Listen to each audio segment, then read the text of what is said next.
പുതിയൊരു വീഡിയോയിലേക്ക് എല്ലാവർക്കും സ്വാഗതം. ഇന്നത്തെ നമ്മുടെ വീഡിയോ കയ്പില്ലാതെ കൊത്തമരത്തോരൻ എങ്ങനെ തയ്യാറാക്കുക എന്നുള്ളതാണ്. അപ്പോൾ നമുക്ക് വീഡിയോയിലേക്ക് പോകാം. അതിനായിട്ട് ഞാനിവിടെ ഒരു 250 ഗ്രാം കൊത്തമര എടുത്തിട്ടുണ്ട്.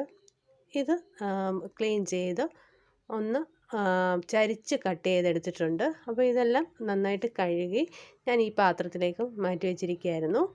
അപ്പോൾ ഇനി ഇത് നമുക്ക് കുക്കറിലേക്ക് മാറ്റാം. നമ്മുടെ അമരപ്പയറിന് ആവശ്യത്തിനുള്ള ഉപ്പ് ചേർത്ത് കൊടുക്കാമേ. ഇനി നമുക്കിതിലേക്ക് ഒരു 1/4 ടീസ്പൂൺ മഞ്ഞൾപ്പൊടിയും 1 ടീസ്പൂൺ മുളക് പൊടിയും 1/4 ടീസ്പൂൺ മല്ലിപ്പൊടിയും ചേർത്ത് കൊടുക്കാം. എന്നിട്ട് ഇതൊന്ന് ഇളക്കി കൊടുക്കണം. അതിനുശേഷം നമുക്ക് 1 ടേബിൾ സ്പൂൺ വെള്ളം ഇതിലേക്ക് ഒഴിച്ചു കൊടുക്കാം. എന്നിട്ട് ഇതൊന്ന് അടച്ച് വെച്ച് നമുക്ക് ഒരു വിസിൽ കൊടുത്തൊന്ന് വേവിച്ചെടുക്കാം.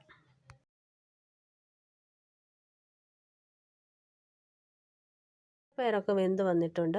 ഇനി ഇതൊന്ന് മാറ്റി വെക്കാം. ഇനി ഇതിനൊരു അരപ്പ് തയ്യാറാക്കാം. അതിനായിട്ട് ഞാൻ 1 ടീസ്പൂൺ പെരിഞ്ജീരകം എടുത്തിട്ടുണ്ട്. അതിനോടൊപ്പം തന്നെ വെളുത്തുള്ളിയും തേങ്ങായും പച്ചമുളകും എടുത്തിട്ടുണ്ട്. ഇതെല്ലാം കൂടെ നമുക്കൊന്ന് ചതച്ചെടുക്കണം. അപ്പം ഞാൻ പെരിഞ്ജീരകം ആദ്യം ഒന്ന് ചതച്ചെടുത്തു. അതിനുശേഷം ഇതിലേക്ക് പച്ചമുളക് 2 ഇട്ട് കൊടുക്കുന്നുണ്ട്.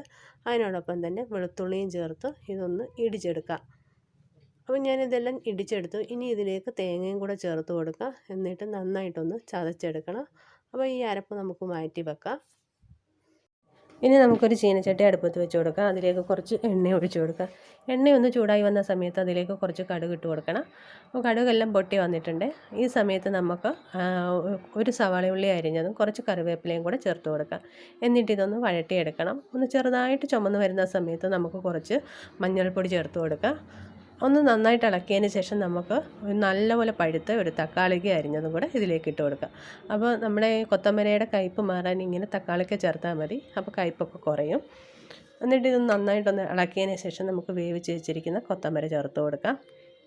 എന്നിട്ട് ഇളക്കി കൊടുക്കണം. നന്നായിട്ട് ഇളക്കിയതിന് ശേഷം നമുക്ക് ചതച്ച് വെച്ചിരിക്കുന്ന അരപ്പ് കൂടെ ചേർത്ത് കൊടുക്കാം. എന്നിട്ട് നമുക്കിതൊന്ന് മൂടി വെച്ച് ഒരു 2 മിനിറ്റ് ഒന്ന് ചൂട് കൊടുക്കാം.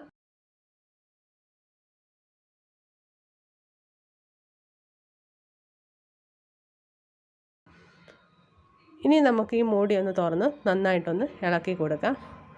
ഇപ്പോൾ നമ്മുടെ കൊത്തമര ഇവിടെ റെഡി ആയിട്ടുണ്ട്. ഇനി ഇതിലെ വെള്ളമെല്ലാം വറ്റിച്ച് നമുക്കൊന്ന് ചിക്കി തോർത്തിയെടുക്കാം. അപ്പോൾ നമ്മുടെ കൊത്തമര തോരൻ ഇവിടെ റെഡി ആയി കഴിഞ്ഞു. എല്ലാവരും ഒന്ന് ട്രൈ ചെയ്ത് നോക്കണേ.